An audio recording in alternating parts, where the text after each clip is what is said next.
कहानी की शुरुआत अंडरग्राउंड रहस्यमय अंधेरे बंकर से होती है, जहां मास्क पहना आदमी हाथ में मोम लेकर दो आदमियों को लेकर आता है। इन दोनों के हाथ जंजीरों से जकड़े हुए थे और चेहरे डर से एकदम उतरे हुए थे। मास्क पहने आदमी के रेडी कहते ही अचानक बंकर की लाइट जल उठती है। उनके चारों तरफ अनगिनत नकाबपोश हाथों में बेसबॉल लिए उन्हें घेर लेते हैं। अभी ये दोनों कुछ समझ भी नहीं पाते कि सभी नकाबपोश एक साथ उन पर टूट पड़ते हैं, लेकिन अगले ही पल वे दोनों आदमी ऐसी महारत से उनकी पिटाई करने लगते हैं कि कोई भी उनके सामने टिक नहीं पाता। देखते ही देखते सभी नकाबपोश वहीं के वहीं ढेर हो जाते हैं, लेकिन अगले ही पल दोनों गुस्से और तैश में आकर एक दूसरे पर हमला कर देते हैं। मास्क पहना आदमी उन्हें रोकता है और आने वाले टूर्नामेंट में अपना गुस्सा निकालने को कहता है, क्योंकि ये दोनों इसमें पास हो चुके थे और उन्हें आने वाले 1 मंथ के अंदर स्पॉन्सरशिप और एंट्री फी जमा करनी होगी। दोनों को ट्रेन स्टेशन पर छोड़ दिया जाता है, जो कि असल में दोनों भाई थे। वो यन अपनी मार्शल आर्ट्स का बेस्ट फाइटर है, जबकि मैक्स अपनी बुरी आदत और शराब के नशे में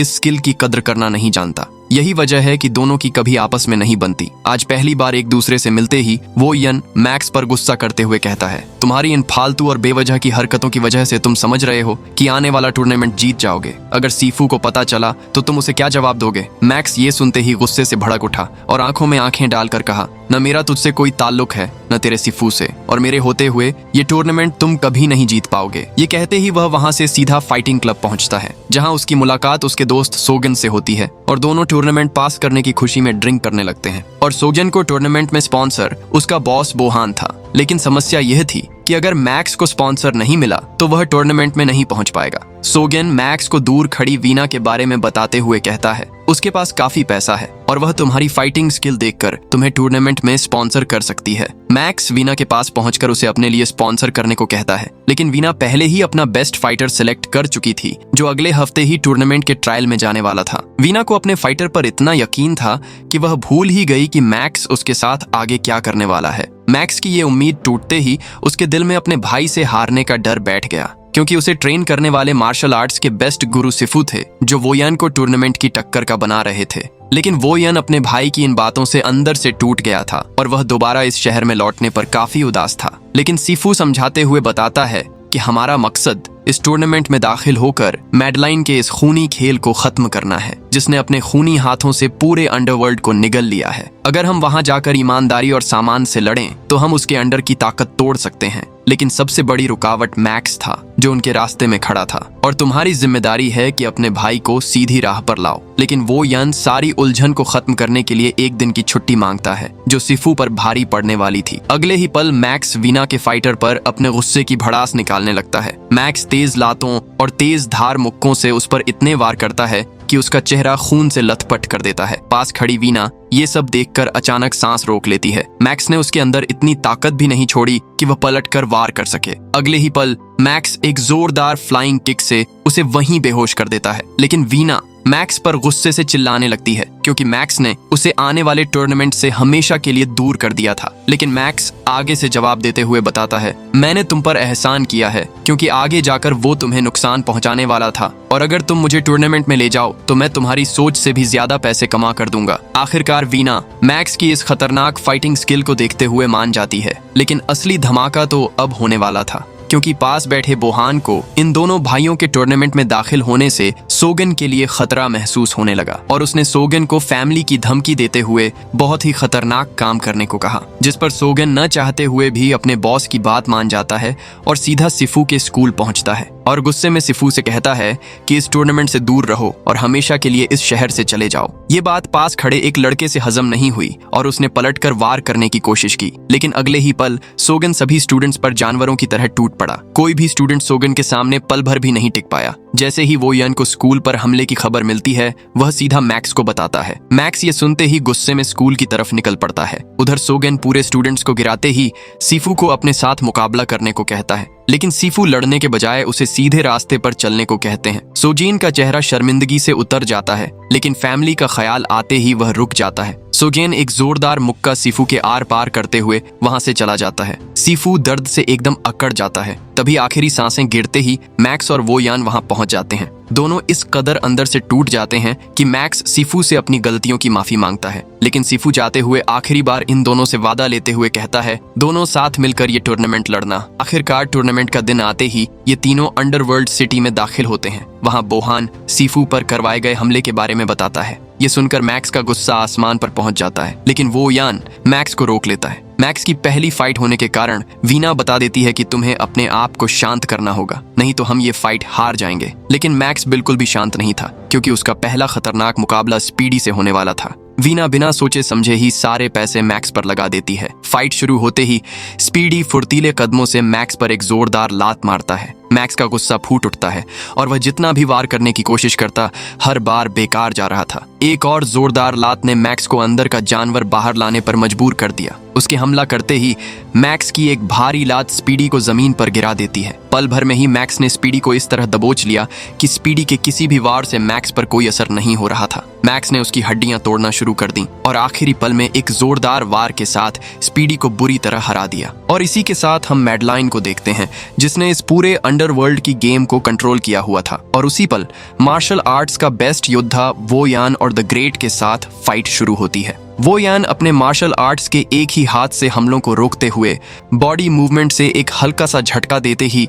द ग्रेट को रिंग की सलाखों में जा लगाता है। वीना वो यान की इस कमाल की फाइट स्किल देखकर इम्प्रेस हो जाती है और मैक्स के बार बार कहने के बावजूद वीना अपने अभी के कमाए हुए पैसों को वो यान पर लगाने दौड़ पड़ती है। लेकिन अगले ही पल द ग्रेट वो यान पर भारी पड़ने लगा। उसने वो यान की गर्दन को अपने हाथों की पकड़ से दबोच लिया और एक जोरदार वार के साथ दबाने ही वाला था कि वो यान पीछे हटते हुए मुंह के बल एक जोरदार लात मारते हुए उसे वहीं ढेर कर देता है। और एक जोरदार तालियों के साथ वो यान इस फाइट के विनर बन गए। लेकिन असली खूनी फाइट तो अब शुरू होने वाली थी और अगले ही खूनी फाइट में सोगन और मैजिक मनी इस खेल में उतर चुके थे। मैजिक मनी के आते ही बेहुदा बातों ने सोगन के गुस्से को आसमान पर पहुंचा दिया और अगले ही पल जैसे ही गेम की घंटी बजी, सोगन एक झटके में उसे जमीन पर गिरा देता है और उस पर मुक्कों की अनगिनत बारिश कर देता है। मैजिक मनी ने सोगन का हाथ काट दिया। सोगन ने खुद को संभाला और एक जोरदार हथौड़े जैसी लात ने उसे रिंग की सलाखों पर दे मारा।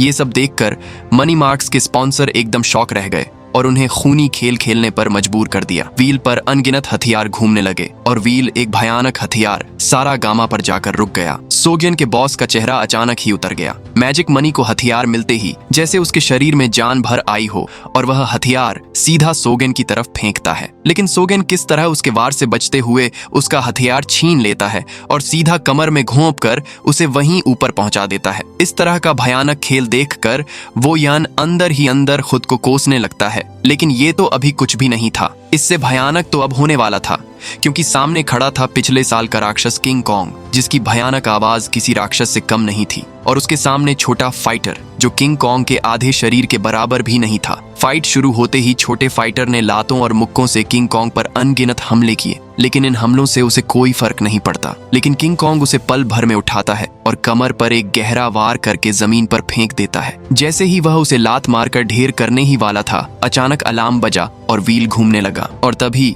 व्हील एक भयानक नुकीले चाकू पर आकर रुक गया। इतना तेज धार चाकू हाथ में देखकर छोटे फाइटर के चेहरे पर उम्मीद लौट आई। फाइट शुरू होने से पहले ही अचानक किंग कॉन्ग के स्पॉन्सर ने व्हील घुमा दिया और अगले ही पल व्हील एक छोटे से पैन पर रुकता है। इतने बड़े किंग कॉन्ग के लिए पैन निकलता देखकर सब लोग हंसने लगते हैं। उधर बैठे सभी स्पॉन्सर ने अपना पैसा छोटे फाइटर पर लगा दिया था, लेकिन पास खड़ी वीना अपना सारा पैसा किंग कॉन्ग पर लगा देती है। छोटा फाइटर किंग कॉन्ग पर अनगिनत वार करना शुरू कर देता है। अचानक किंग कॉन्ग ने पैन को सीधा उसकी गर्दन में घोंप दिया और वह वहीं बेरहमी से तड़पते हुए ढेर हो गया। अपने फाइटर की इतनी बेरहमी से मौत देखकर उसका स्पॉन्सर मैडलिन पर चिल्लाने लगा और कहता है कि मैं पूरे शहर को तुम्हारे खिलाफ कर दूंगा। मैडलिन एक पल गंवाए बिना उसे वहीं गोली से उड़ा देती है। पास खड़ी वीना का शरीर एकदम कांपने लगा और वहां बैठे सभी स्पॉन्सर डर के मारे सुन्न हो गए। और अगले मुकाबले में मैक्स और वो यान के सामने दो भयानक फाइटर खड़े थे और इस बार इन दोनों को मिलकर लड़ना था। ये सब काफी नहीं था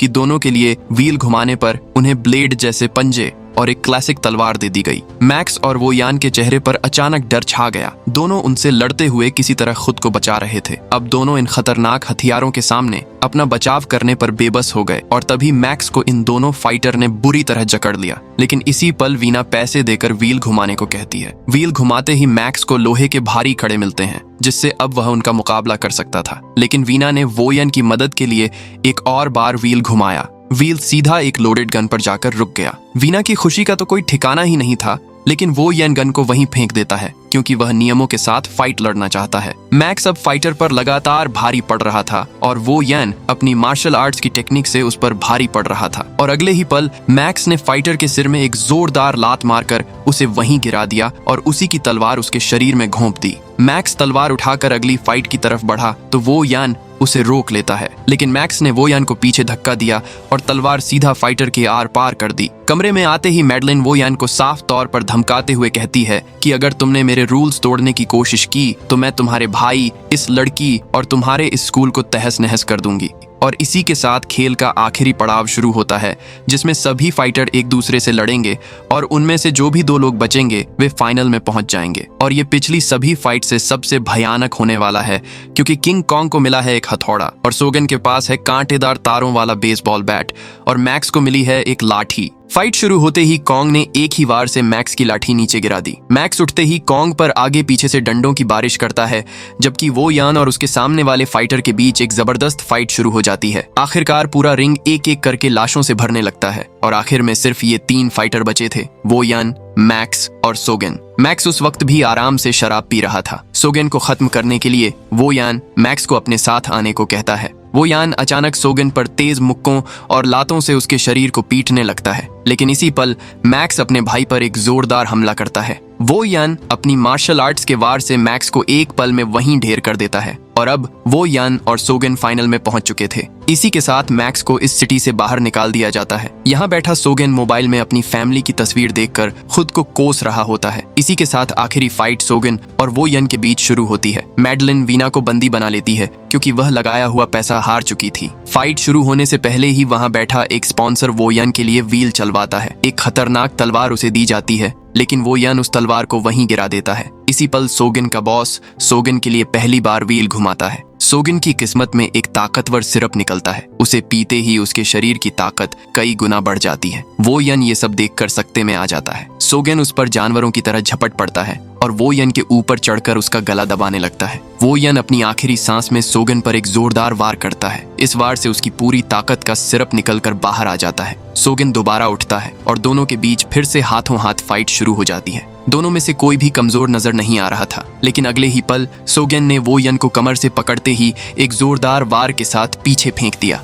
इस वार का वो यन पर बहुत गहरा असर हुआ, जिसकी वजह से वह खड़ा भी नहीं हो पा रहा था। लेकिन वो यन ने हार नहीं मानी। वह अपनी कमर को लचकाते हुए सोगन को दोबारा चैलेंज देने लगा। सोगन का हमला इस बार वो यन पर भारी पड़ने लगा। वो यान की कमाल की मार्शल आर्ट्स स्किल के सामने सोगन उसे पकड़ नहीं पा रहा था। तभी अचानक वो यान ने सोगन को कमर से पकड़ते ही उसे जमीन पर फेंक दिया। वो यन उसके ऊपर चढ़ा और सोगन को मुक्के से मारने ही वाला था, लेकिन वह रुक गया क्योंकि ये सब उसके जमीर के खिलाफ था। वो यन उसे वहां से जाने को कहता है और लोगों के सामने आकर अपनी असली फाइटिंग स्किल के बारे में बताता है। ये खूनी खेल मेरा तरीका नहीं है। ये सुनते ही जनता उसे अपना हीरो मानने लगती है, लेकिन यहाँ बैठे स्पॉन्सर, जिनमें एक वो था जिसने वो यन पर पैसा लगाया था और दूसरा सोगन का बॉस था, हार मानने को तैयार ही नहीं था क्योंकि वो यन ने दांव जीता था। लेकिन अगला फैसला मैडलिन ही करने वाली थी। मैडलिन वो यान को अपने सिफू के कातिल को मारने को कहती है। अगर नहीं मारा तो पास खड़ी वीना को गोली से उड़ा देगी। ये देखकर वो यान वहीं का वहीं सुन्न हो गया,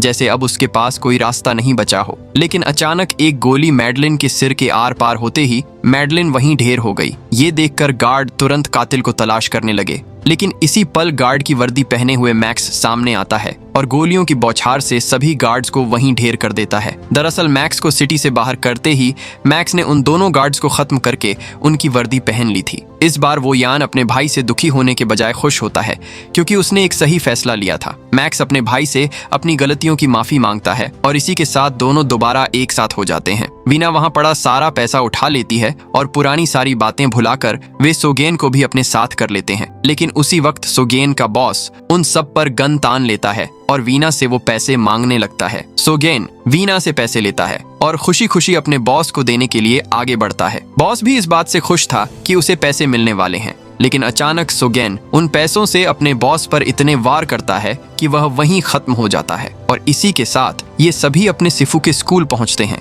जहां सोगेन अपनी फैमिली को दोबारा पा लेता है। दोनों भाई अपने गुरु सिफू के इस स्कूल को आगे बढ़ाने लगते हैं और इसी के साथ ये कहानी खत्म होती है। अगर आपको हमारी ये वीडियो पसंद आई तो वीडियो को लाइक करें, चैनल पर नए हैं तो चैनल को सब्सक्राइब करें।